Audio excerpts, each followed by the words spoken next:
It's time for another episode of the Shaun Tabatt Show, a podcast where I connect you with thought leaders from across the globe, digging into some of my favorite topics like personal development, marketing, spirituality, and many other shiny objects that happen to catch my attention. Today, my special guest is Wall Street Journal cartoonist and Hall of Fame nominated marker Stu Heinecke, and we're going to be discussing his book, How to Get a Meeting with Anyone, The Untapped Selling Power of Contact Marketing. Stu, thanks for joining us on today's show. Hey, what a pleasure to join you. Glad to be here.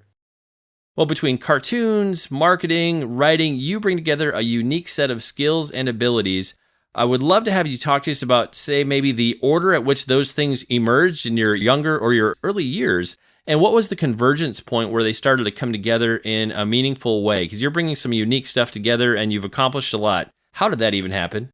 It is a crazy combination, but it's kind of fun to talk about. The thing that came first was cartooning. Gosh, I don't know if I should explain how that came about, though, because my brothers and I used to sneak Playboys out of my father's dresser drawers, and I would look at the cartoons and say, who are these guys? How do they do this?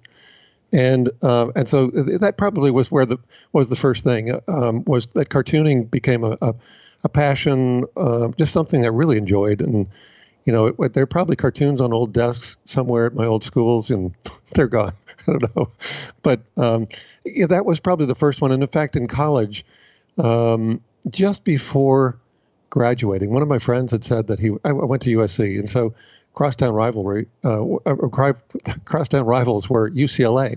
But UCLA had this excellent extension school, and there was one course on cartooning. And I thought, oh my gosh, you're so lucky that you got to do this. Tell me all about it. And he would tell me about every class, and about Lee Lorenz, the cartoon editor at the time of The New Yorker, coming in and giving a talk. And I thought, man, you are so fortunate to have been. I wish I could go to that class. It just sounds great.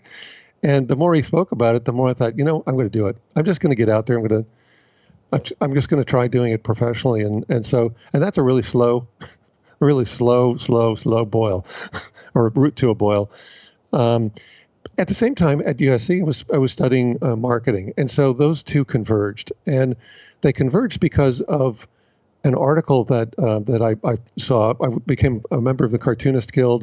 By that time, I started publishing cartoons. I wasn't publishing them, but my cartoons were published in the LA Herald. And so this article from Folio magazine said, hey, this is a magazine for editors of other magazines. So it was saying, hey, we want to alert you to the fact that readership surveys are always pointing to this one item in the magazines that is getting all of the readership and memory retention, and that is cartoons. And I thought, wow, they must be incredibly powerful in marketing. So that was sort of the genesis of mixing the two. And there was a lot of the story goes on from there for a long time. But that's how they mixed together. And writing a book, man, that was much, much later. So that was the order in which they came. I'd be curious for somebody who hadn't written a book per se before, or a trade book. What's the story behind that? Was there somebody that just said, the stuff you've done is so brilliant, you need to tell other people? How did you get to the point where you had a contracted writing project? Man, well, before I did that, I self-published 2 books.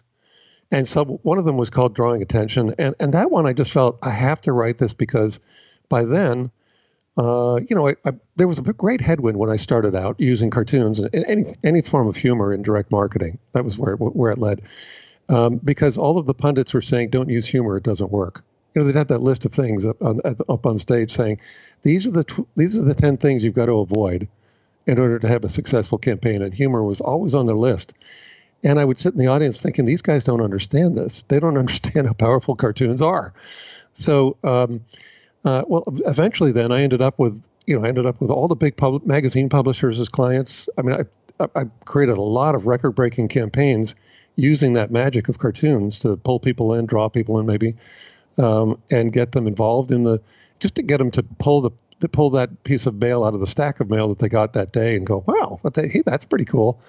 So I wanted to write a book about that. I just felt like, well, now this test history is so utterly unique. I need to write a book about it and share it. And that was Drawing Attention.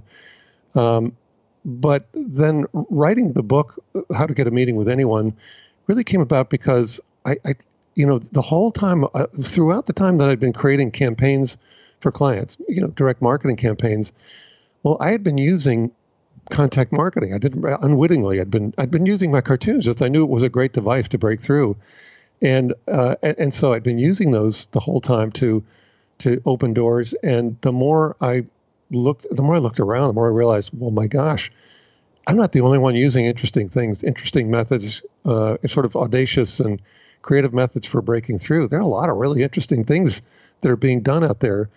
And the more I looked into it, the more I realized this is a book. This has to be shared. And so that's where How to Get a Meeting with Anyone started. The whole self-publishing part of your journey, you were self-publishing before it was even cool. Yeah, is it cool now? I don't know. Well, it seems to be more of a norm in the industry, at least. Yeah. When you were starting out doing it, it wasn't as accessible. I feel like today we have the tools and resources where it can be fairly turnkey if you want to self-publish, but earlier on, it was a process to find the team, everything you needed to bring together to make that happen. That's true. But I've got to say, though, that publishing commercially, there's nothing that compares to it. And certainly self-publishing doesn't. I love doing it with actual publishers, actually.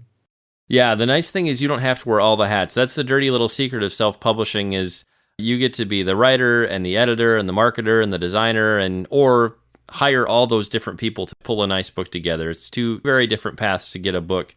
Let's talk about kind of that pivotal experience. You share some of this in the book, and I know you shared this a lot, but tell us how you discovered contact marketing. What was kind of that pivotal campaign experience where you're like, this kind of came together, the one that gave you the 1,000,000,000% return on investment? Yeah, well, it was the first one I did, actually. That did happen. So, well, I mentioned that I wanted to use cartooning in direct marketing in the big arena of direct marketing, which was magazine publishing. They were the biggest, most sophisticated users of it and testers, and it was, and they had the biggest budget, so the biggest creative fees, everything. It was great, but it took something. That's a tough one to break into. So my journey was this: I was able to break through to Rolling Stone and Bon Appetit magazines. Both of them said, "Sure, we'll have you create some test campaigns. Let's see what happens." And well, both of those test campaigns beat the controls. And what that means, though, is in statistics, you're always testing against a control group, a constant. In direct marketing, you're testing against the control, which is the most effective thing they've ever mailed. So if you tie the control, then you've just tied the record for the most effective thing they've ever put in the mail. If you beat the control, you just broke the record. And my first two assignments were we beat the controls.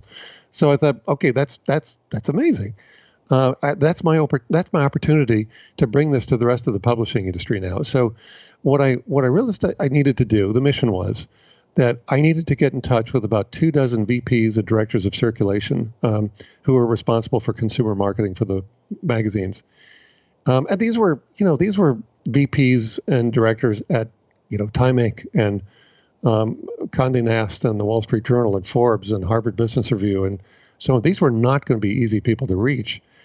And I thought, okay, well, so I'm going to have to put together a little campaign. I didn't know what to call it, so I called it a contact campaign.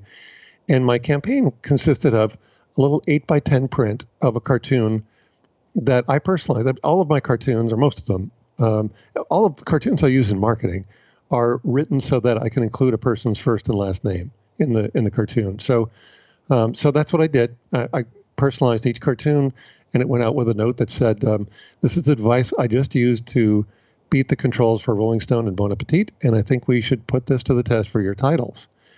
And as I was putting this together, I was thinking, well, in direct response, they always used to say, if you get a 1% response rate, you're doing really well. That's a really good response rate. And I couldn't afford to have a response rate that low. That would be terrible.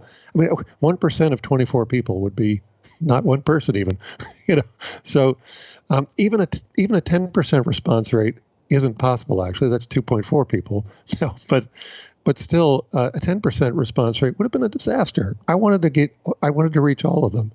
So really, aspiring to 100% response rate, which again, all the pundits, they were always wrong about these things. So they used to say humor wouldn't work, and they also used to say as well that 100% response rates were impossible.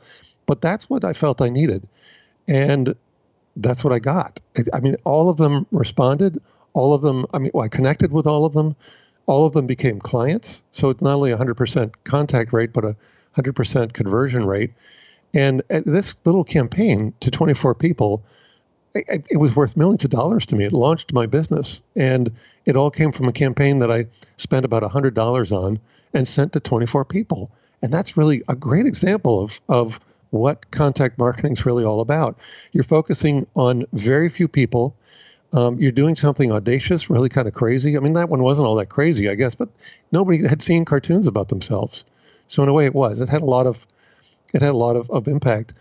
And some of these campaigns, people have spent, well, actually there's a range from $0, nothing, to $10,000 per contact. And it's, if the monetization on the back end of it is worthwhile, if these are really that important, these contacts are that important to you or that critical to your success, it makes sense. So that's the whole genesis, in my mind, for me, actually, literally in my mind, of contact marketing. Obviously, people have been doing it. They've been using all kinds of really interesting methods for a long time. I didn't invent that, but that was my introduction to it. That's fabulous ROI. Thank you for sharing that story. And while you didn't invent that, I think you gave us verbiage or words to put around some of it so we could maybe talk about what we're all trying to do in a little bit better. And you also give us a framework for it, and we're going to get to that in a little bit. Another thing I want you to comment on first. So I'm a guy, I work in the publishing industry, and it's rare that I'd be willing to say a book is geared towards every reader. Although when you're working with new authors, they'll always say, well, who's this book for? Well, it's for everybody, everywhere. However, we find ourselves at a point just in culture and history where we're all influencers, between the mom at home who uses social media, the person marketing a product or what have you. It's a time where social proof is important and at an all-time high. The economy of scale and business is really people's attention. And so influence is really, really critical. So I feel like your book at this point is for everybody in a bigger way than maybe it was when the book released, because we've changed. We've continued to shift a lot. But back in the beginning, when you were working on this book, working on the manuscript, who were those, say, one or two ideal readers that were in your mind's eye when you were putting together the book? Because I always feel like an author is probably writing for somebody. It's generally not everybody. So I'm curious who those people were for you in the creative process. Well, I'm sorry, I'm laughing, and I don't mean to go laugh over you, but I'm laughing because, yes, publishers hate it when you say, well, it's for everyone. Narrow it down. Come on. We're talking about a marketing plan here. Come on. But, I think that salespeople, I knew salespeople were, actually salespeople and business owners were the ones who were going to say, well, there are people I just have to meet. I have to meet people in order to sell, or startups. They have to meet everybody. They've got to meet investors and strategic, actually we all need to meet strategic partners and so on. So, but as you say, though, we all need to connect with people that are going to be important to our success. So in a really kind of an awkward way, it is for everybody.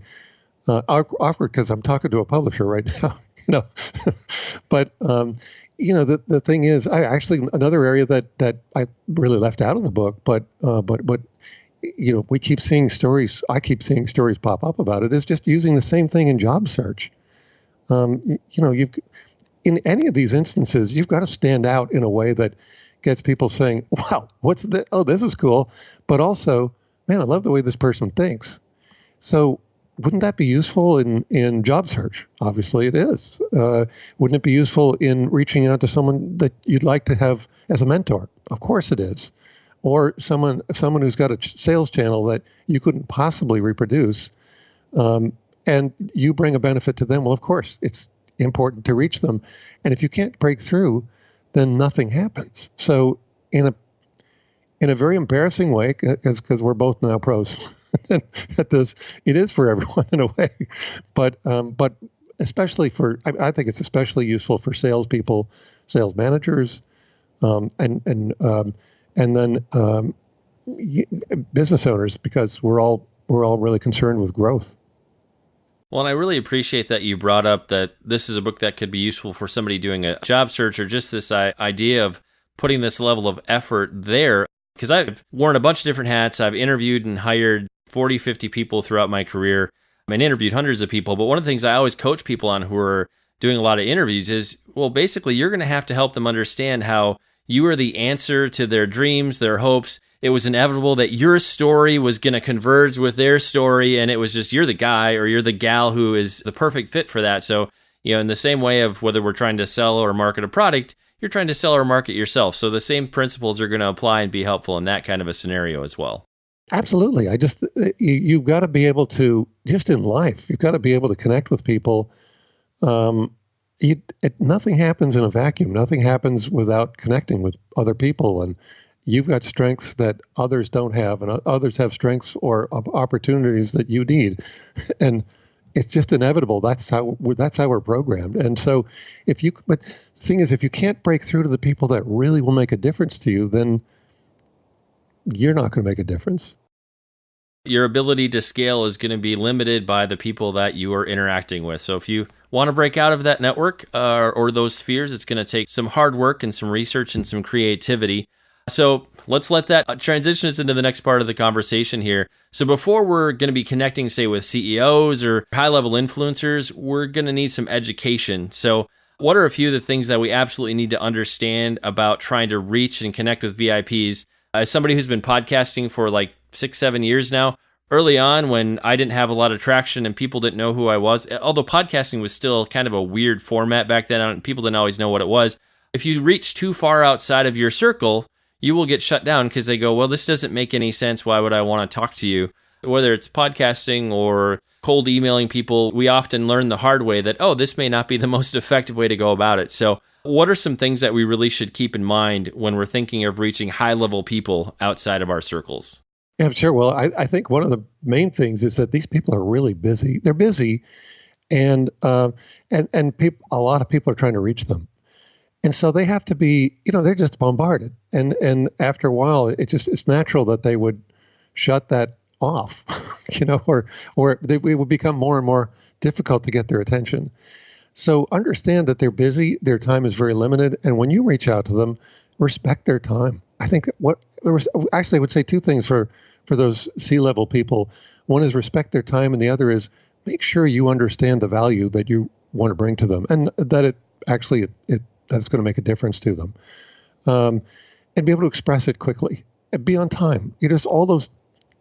Just those permutations of respecting their time make all the difference in the world as well. Now, the other one, though, is that a lot of times these people are surrounded by people we like to call gatekeepers. I don't like to call them that because, executive assistants, we'll call them that for now. But if you think about it, yes, executive assistants are charged with the responsibility of keeping out the calls that the executive just doesn't have time for and shouldn't be wasting their focus on. But they're also charged with the responsibility of finding those things, those opportunities, the nuggets that the executive would otherwise miss.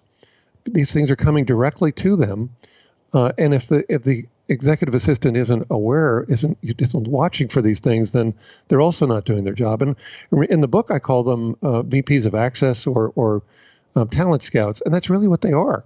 So when you're in your outreach, first of all, respect them. I mean, I'm a big fan of them, actually, and I think they could probably tell that when I call, because I love what they're doing. What they're doing is, and who they are. I mean, I think they're some of the sharpest people in the organization, and they're the ones that are going to help you break through.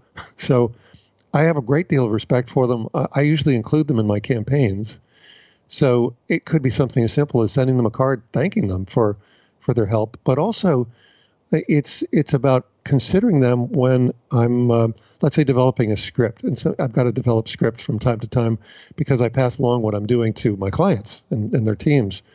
And so when I'm sending one of my, I call it a big board, one of my cartoon pieces now, I've gone through all kinds of evolutions of how I send those cards, send those cartoons. And as I mentioned, I started with just an 8x10 print and a note, and that gradually became what I call a big board. So it's an 18 by 24 inch, quarter inch thick foam core board that has a cartoon, that cartoon on one side about the recipient, and on the other side is all the branding and the messaging about introducing myself, or whoever the sender is, introducing themselves, explaining why they want to reach out, and what they want. Do they want a meeting? Do they want a phone call? What are they going to do next?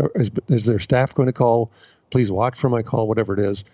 And perhaps also introducing a holdback device, something that is offered to be brought to the meeting when the meeting happens. It's really as an incentive for making that meeting happen. So, I lost my train of thought here a little bit, but what I'm thinking though here is that when I talk to the executive assistant, I have a really quick statement to give, and in the book I call it my VIP statement. And here it is. My VIP statement is, I'm saying, hi, my name is Stu Heinecke. I'm one of the Wall Street Journal cartoonists, and I have a print of one of my cartoons, and it's about your boss, and I'd like to send it to your boss. But the thing is, I don't want it to be a surprise to you. I want it to be a surprise to your boss. So we end up coordinating together. And usually by the time I've gotten to the point where I'm saying I'm one of the Wall Street Journal cartoonists, and I have a print of one of my cartoons, and it's about your boss, they're going, what? Really? So it has qualified, very quickly as being something that they know they're going to want to bring to their bosses. And they're going to be excited to bring it to their bosses, actually. And so that in combination with, I want to involve you in this process. You're part of this process. And I want to coordinate this with you and through you, is a lot better than trying to trick your way past them, or blast them with, I don't know what, a lot of times CEOs or C-level executives, whoever happens to have these assistants, will ask, well, how were they on the phone with you? They want to know that. Were they polite or were they jerks? If they were jerks, then blow them off. So they're really, really central to the success of your campaign. So those two things, respect the executive's time and your purpose, the value you need to bring to them, and also respect the role and value of executive assistants. Yeah, I learned a long time ago, at the different companies I've worked at, assistants and people that answer the phone, people that are the front desk in front of the executive offices, they're very important and critical people for getting anything done inside an organization. And they're even that much more critical when it's an organization that you're not directly a part of.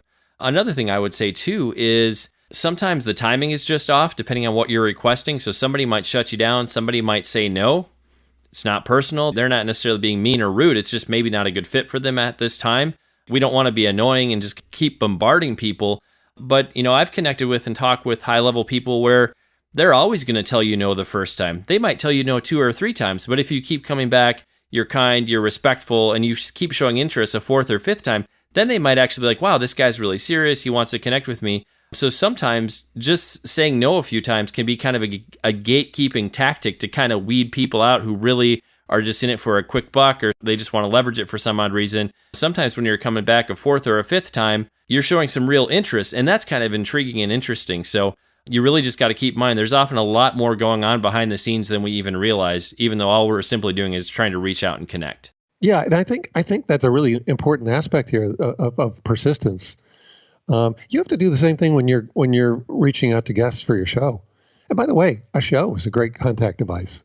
I'm sure you've noticed. Oh yeah, It connects you with a lot of people, and this is fun doing these interviews. It's a lot of fun. It's kind of a bonding experience. So even that is a contact campaign, actually. But as you say, reaching out to people who they're otherwise drinking from a fire hose, and they've got to have some way of deciphering who they let in and who they don't. They don't want to make mistakes. I mean, there's some things that they might regret missing. But if they don't know about it, they never know about it. If they never know about your interests, then they will miss it. So yeah, that's interesting. The one thing I try to do with my campaigns, though, is I want to try to blast past all of that. I know it's important to be persistent, but isn't it even better if the first time you reach out, they go, oh my God, man, thanks for reaching out. That was great. What do we want to talk about? I think that's kind of an important part of contact marketing as well, is getting into these, many sales reps out there are they're working under the the regime of account-based marketing. And so they're assigned accounts, but you can't sell anything if you can't break through. So there's still just, how do we speed that up? How do we make it happen more? And how do we speed it up is really the two main questions that we hope to answer with contact marketing. Next, let's talk about one of the pieces that I think people find really challenging in this process, and that's getting a VIP makeover, I believe is what you call it in the book. But we're all starting out in a place, and we want to connect with people who are in a different place, and somehow we're going to have to transform ourselves and reposition ourselves so the people we're trying to connect with can go, oh, well, this is an obvious fit. Of course, we would want to connect with you. So give us a window into some of the things that are involved in giving yourself a VIP makeover. Well, thanks. I think that's a great point. I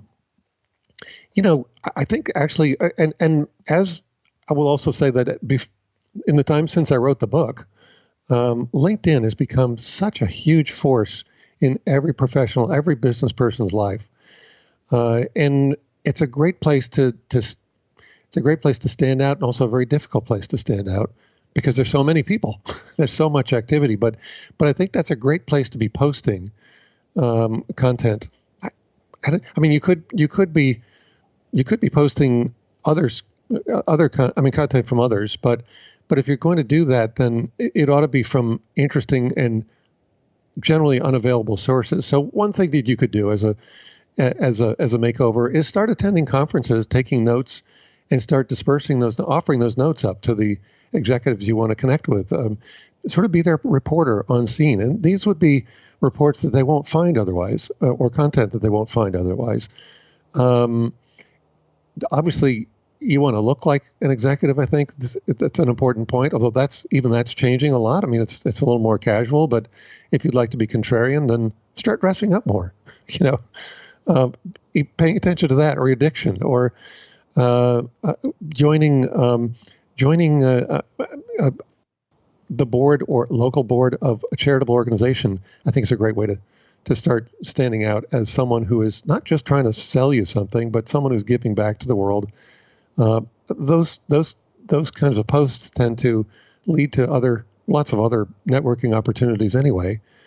But I think you just need to become someone that we see it. We see people doing it all the time through thought leadership and just showing up, particularly on LinkedIn, or writing articles. Those kinds of things, getting your name out is important, because if they start recognizing your name because of your work, that is going to help you break through. And then finally, I would say you need to develop that VIP statement.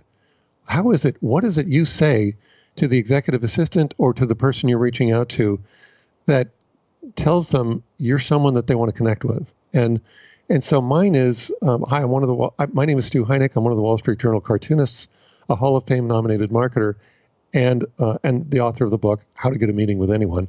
Now, I usually say 12 words or less, and that was probably about 3 times that, but try to get it down to 12 words or less, because the point of that is to make it very brief so that people have a chance to digest it and take in the value of it. And so even when I gave you that much information, that might have been too much. But as you said at the opening of the show, saying that I'm one of the Wall Street Journal cartoonists is a bizarre enough thing as it is. And then I'm a marketer, and I've combined the two. Well, how the heck does that happen? And then I'm the author of the book, How to Get a Meeting with Anyone. I think probably helps people say, yeah, this is worth spending a few. What does this guy want? What's he going to tell me? And that's what you want. You want this really brief statement that has people not only saying this person has value, but how on earth do you do that? You sort of leave some intrigue in there as well. Yeah, you definitely want them to be intrigued and have a bit of wonder. In addition to LinkedIn, I would say Quora is a place where people are getting there's a lot of untapped traction to be found there, because the whole site is geared around people asking questions about anything imaginable, and you can post questions, you can answer questions. So if you're looking to position your expertise, Quora is a really interesting place to be interacting right now. I like your conference idea. I would also say, if you're just not in a place where you have the opportunity to go to a lot of conferences, I would say do that with the top business books, the new business and marketing books that are coming out.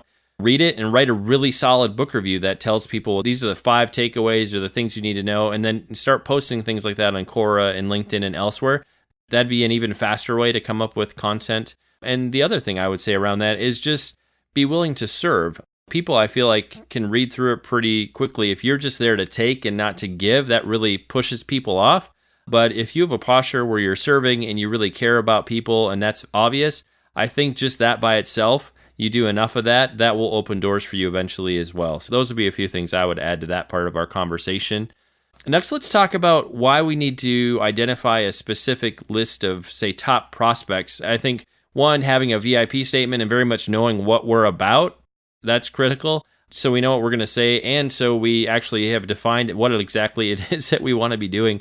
But why is it important that we identify a list of prospects? Because we can't just blast this out to everybody. We need to be specific with who we're trying to connect with and why.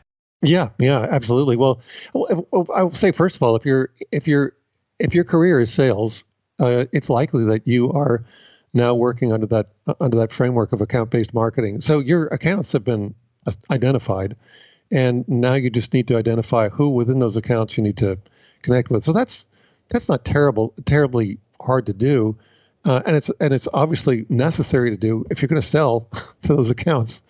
You need to know who you're going to be reaching out to. That's pretty well defined, pretty easily defined. But if you're more independent, then you do need to figure out who are the people that could change the scale of your business or of your career or of your life. Really, who are the people that you really would love to connect with them, but you can also see that if they became a client or a mentor or a partner in some way, that you would benefit, or maybe you'd both benefit. Hopefully that's what happens, but you would both benefit to a large degree. In the book, I call it the top 100, but in my example earlier, my first example of using contact marketing in my own experience, that was sending the cartoon print and the letter to the 24 VPs and directors of circulation around the magazine industry. That was just 24 people, but they were hugely.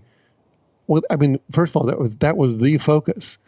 I needed to break through, and I needed to get those magazines as clients, and so it was really easy to define who those people were, who they needed to be, and of course, magazines make it really easy. You can go to the newsstand, pick it up, and read through the masthead, find them. It's pretty easy to do. But the internet's made it very, very easy to figure out who it is that you need to reach within essentially any organization. But it's like, there's that book, Ready, Fire, Aim, which is a great title as well. You need to have a target. You've got a big gun to use. You need to know where to aim it. And so that's why it's so critical to know exactly who it is you're going to be reaching out to. Gosh, it's such a strategic thing to say, who are the people that are going to open up my world? You ought to know that. And you ought to constantly be culling that list and updating it and finding new people. Other people may not be as important and may not turn out to be as important to you, or maybe they're not reachable. Maybe they don't want to talk after all. I don't know, but that list ought to be a constant thing. You ought to be absolutely aware of who it is you need to connect with next to make the biggest impacts in your life and in your career. Sometimes I think it just takes either a little extra creativity or knowing how an industry or a place that a particular person is connected with, how that works. For instance, if somebody's an author, you can try reaching that author directly. You could try figuring out who their assistant is, depending on what they do. If they're a part of a company or a business, there might be a channel there. However, if they're an author and they have a book, you could try going through the publisher. Like I connected with you through the publicist contact at your publisher. And so sometimes there are multiple gatekeepers, and you have to be creative with how you figure out who those people are. There isn't always just a single gatekeeper. Sometimes there's multiple doors you could walk through depending on what you're trying to position. For the instance with a publicist, if it's related to an interview or an article or an excerpt, something like that, that's an interesting way that you could connect. Think out of the box and look for other ways to connect. That would be one thing I'm recommending to folks. So we've got a list of prospects. We've been doing research, which, like you said, the internet makes it way easier to do research, say, than maybe it was a decade ago. Now we're ready to craft a highly personalized message and deliver it in some fun, intriguing, standout kind of way. Would love to have you either share, some of your stories or clients you've worked with or readers that have gotten back to you. What are some of the strangest, most funky standout ways people have tried to put this part of your message into use? Because I'm sure people have gone pretty far out of the box to get somebody's attention. Man, have they ever. And, and I'm glad you're asking this question because I keep talking about cartoons, and they're a great device, and they stick around. People keep them in their offices the rest of their careers. They're wonderful benefits to sending cartoons, but not everybody's a cartoonist. So, and that's not at all the entirety of contact marketing. So, yeah, I mean, someone, I'm working on the next book, and so someone wanted to be in it, and they're getting in it. They sent me just a block of wood, not wrapped. They just addressed it, put a stamp on it, and sent it to me. It doesn't have to be very expensive, does it? But on the other end of the scale, here's a guy that Rick Bennett has a really interesting story. Rick owned an advertising agency in the San Francisco Bay Area a long time ago. And he had a client. It was a tech startup that who had or I should say, the owner of a tech startup, who approached him one day and said, "You know what? I'd really like to present my company to Larry Ellison, the CEO and founder of Oracle, because I think he'd really want to buy it. But I have no idea how to get in front of him, and that's a really tough one. He's really tough to crack." Well, Rick said, he's one of these guys who says, no, I've got an idea. So he had an idea right away. What his idea is he said, we're going to put together a contact letter, and I'm going to produce it as a full-page ad, and we will run it in the Wall Street Journal. And that's pretty audacious. That's a client to one person. And it, by the way, cost $10,000. That's the one that cost $10,000. So they did this. And here's what's really interesting. We know that Larry's probably a reader of the Wall Street Journal, but that's not what made this stand out. What did was that all of the people that knew Larry at the time and had ready access to him, they saw it. And it recruited their help. Everybody that Larry, it seems like everybody that Larry knew that could get through. It recruited all their help because they were calling him all day long saying, "Hey, Larry, did you see this thing in the Wall Street Journal?" And so if he hadn't, he would have. They made sure of that. And that meeting did take place. And Larry was interested. He bought the company. Oracle bought the company for $350 million. So if you do the math on that, and that's one of the wonderful things about contact marketing is the metrics are just crazy. Here we either have a possibility of 0% response or 100%. It was 100%. Maybe not a statistically valid number, but the ROI was 3.5 million% on that campaign. And what we generally see in these campaigns is that the response rates. Well, the response rate, I don't want to say that they're 100% all the time, because there's no way that they're 100%. But the fact that there's a form of marketing that can even achieve that is amazing. So even if it's 10%, that might be versus a 1% or 0.5% response to other methods. It really does improve the odds of breaking through. So that's a great example. There's another one that I really like, which is Dan Waldschmidt's story. Now, Dan he's one of the top bloggers in the sales space. He writes a blog called Edgy Conversations. He's also an ultra competitor. An ultra competitive athlete. He runs 100-mile races and wins. That's pretty crazy. And so, but what he does though as a profession is he's a turnaround specialist. But you can see that these elements of edgy, knife's edge and ultra competitiveness are part of his personal brand as well. So anyway, he's got this really interesting way of reaching out to CEOs of of companies that are in trouble. What he does is he watches the business news every morning for stories of missed earnings estimates. And when he finds one, he has a beautiful sword made up. I mean, these swords are, I now have a sample of it for the next book. They're real. They're not real. They're props made by the prop maker who made all the swords for the movie Gladiator.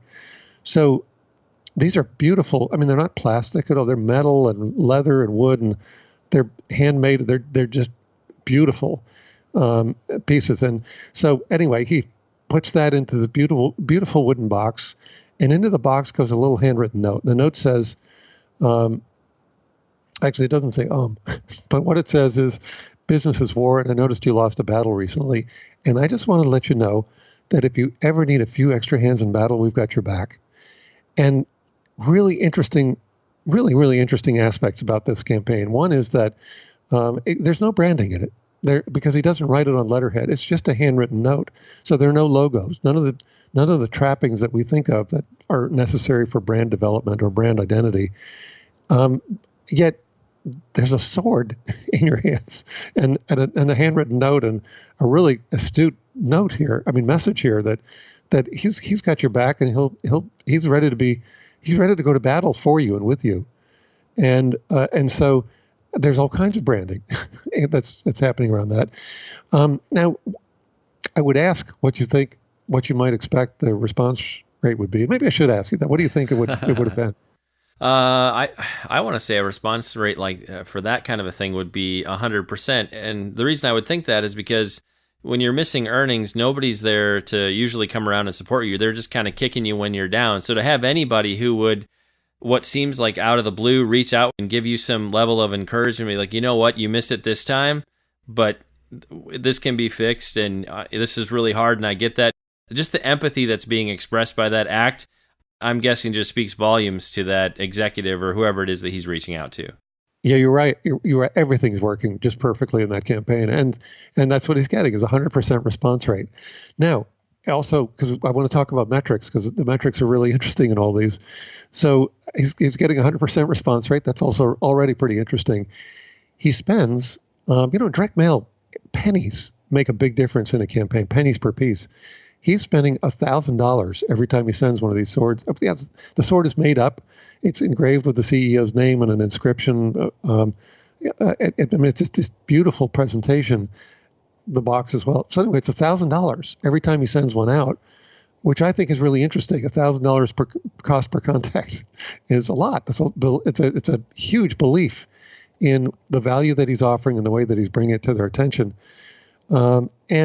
And so, and I don't know quite what the ROI is. He hasn't shared that with me, but what I do know is that he can spend $1,000 easily because every time he gets an assignment as a turnaround specialist, it's worth $1 million and up. So we know that the ROI is huge on this as well. I don't know if it's 3.5 million%, but some of these numbers, how do you even understand a number like 3.5 million%? It's kind of hard to do. And I don't know if do you have time for one more? Yeah, please go for it. Okay. Well, there's this one. Now, mind you, these are really way over the top, and you don't have to go way over the top. You can give gifts. You can do all kinds of other things. But there was one story, and I can't actually share the name of the executive or the company, but if you ever saw the movie Forrest Gump, and you might remember a reference to a certain fruit company that he invested in, or somebody invested in. Anyway, that's the company. So anyway, so this software rep was calling on this on the engineering department of this fruit company, and they loved his software solution, and they said, "This is fantastic, we love it. Next thing we got to do is talk to purchasing." So he said, "Okay, great." He reached out to purchasing, and they would not respond to his call, no matter what he did. So finally, he thought, well, okay, then I'll just do an end run. I'll go directly to the CEO. And if you're picturing who the CEO is or was, he was one of the most famous people on the planet, actually, certainly one of the most famous CEOs on the planet. And, obviously he was not going to be easy to reach. And so the rep discovered that when, everything he said, he tried sending faxes, letters, emails, left voicemails. He tried everything he could think of, and nothing was working. So finally, one day, this box shows up on the front counter, and it has air holes drilled in it. It's a plywood box, and a little handwritten note addressed to the CEO. And I'm amazed it was delivered, actually, but it was. It made its way to the CEO, and so the note said, the note just explained the story. I've been calling on your engineering department. They love my software solution. They told me to talk to purchasing. They won't talk to me, so I tried everything I could think of to reach you, and so nothing's worked. So this is my my final attempt to try to reach you. So if you would, open up the box. There's a pigeon in there. And on the pigeon's leg is a little capsule, and in the capsule is a little slip of paper. So just write the name of your favorite restaurant, a date and a time, put the slip of paper back in the capsule, release the pigeon, and I'll meet you there. And so there's either a 0 or 100% response rate on this one, too. And it was 100%. The pigeon came back. there was the name of a restaurant, the date and the time scrawled on the piece of paper. So they met, and the rep walked out with a $250,000 deal.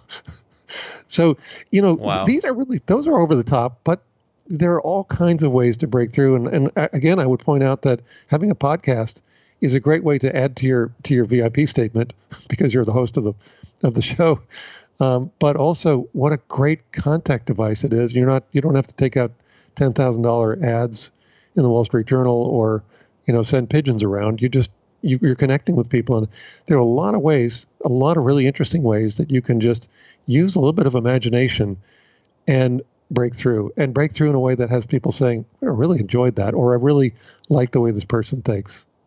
Even outside of podcasting, I have friends in the past 12 months that have, rather than doing a podcast, they've just built a show around, say, interviewing people on Facebook Live, or there can be even more turnkey, faster ways to do something similar and build it up. So yeah, be creative. There's a lot of opportunities out there. Well, we're going to move towards wrapping up. A couple more questions and then we'll be done here.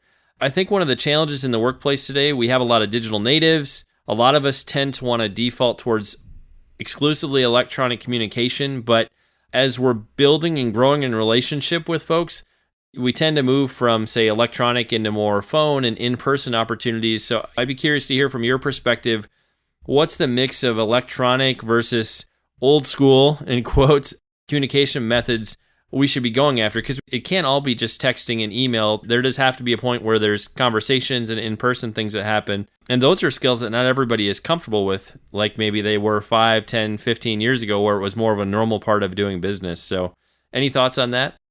Yeah, well, I mean, first of all, old school. Got to disabuse everybody from that term because things just run in cycles, and so what we really should be thinking about is how do I stand? I mean, that's what we are all thinking about. How do I stand out? And if you're thinking you're going to stand out in a crowded channel, or that's a good way to stand out, you're mistaken unless you find strategies for reaching beyond that. So I would be thinking in terms of being contrarian and forget about, they used to mail things a long time ago. Why would I mail things now? It's kind of a silly way of looking at anything. And really, what a great question this is, because there is that issue of crowded channels, and all these sales reps right now are cramming. They want to know what can I put in my email, or what can I use in a subject line that'll make people pay attention to my email. I think, actually, by the way, one of the things you could do is shorten it a lot. You could shorten the copy a lot. That would help a lot. But whether it's email or the other default right now is LinkedIn, you've got to find ways to stand out more than just making connections. I just wrote about this yesterday. I just happened to be writing about it for the next book, that connecting on LinkedIn has become sort of the equivalent of waving to someone in a car going the other direction on the freeway. I mean, it's just so quick. And it's nice to connect with these people, but it's such a fire hose right now to drink from that you really need to do more than just connect to actually create a connection. And so I think reaching off platform, or just using multimodal approaches, makes all the sense in the world. You mentioned persistence, and a lot of times persistence and breaking through has to do with using different channels, not using the same ones. If you keep sending someone an email and another email and another email, and they're not responding, use a different method. Call them, or send them a card. Do something else. And we should just look at that as the default understanding of using email or actually I'm going to put LinkedIn first now, of using LinkedIn and email as our way of connecting, because I think you're going to end up, particularly on LinkedIn, you're just going to end up doing a lot of socializing and not much selling. Or you're going to collect a lot of names, and you won't know who they are, and they won't know who you are, and you just need to do more than just wave going the other direction on the freeway. So, and people are doing really interesting things. There's one story a couple stories that really are fascinating uses of LinkedIn, and then going off the platform. One was Mikey Pauley. He's a sales rep, and he's very, very good at watching and listening and finding perhaps little trigger events that you wouldn't even consider trigger events. But there was one instance where he noticed that someone that he wanted to connect with or was connected with but wasn't, they weren't accounts yet, was complaining about the food in the cafeteria, that it wasn't healthy because it was the holidays and it was all candy and cake and all that. And he wished there was something healthy. Well, the next day, a box of produce shows up from Mikey. and that got shared all on LinkedIn, and it went rather viral. And everyone's saying, what a cool thing. I mean, it went viral enough for me to notice it, and it's in the book. It's going in the next book. So that's a great example of using the medium to do a lot more, to really create real connections, because I don't think we have real connections. I think it's really hard to create real connections when there are 600 million users right now on LinkedIn. Soon it'll be 1 billion. I mean, how your brain can't even comprehend this. And people are complaining every once in a while that 30,000 connections is a cap, is too few. And I know in a Twitter sense that, yes, that's too few, but how do you keep track of 30,000 people? How do you have relationships with 30,000 people? It's just not possible.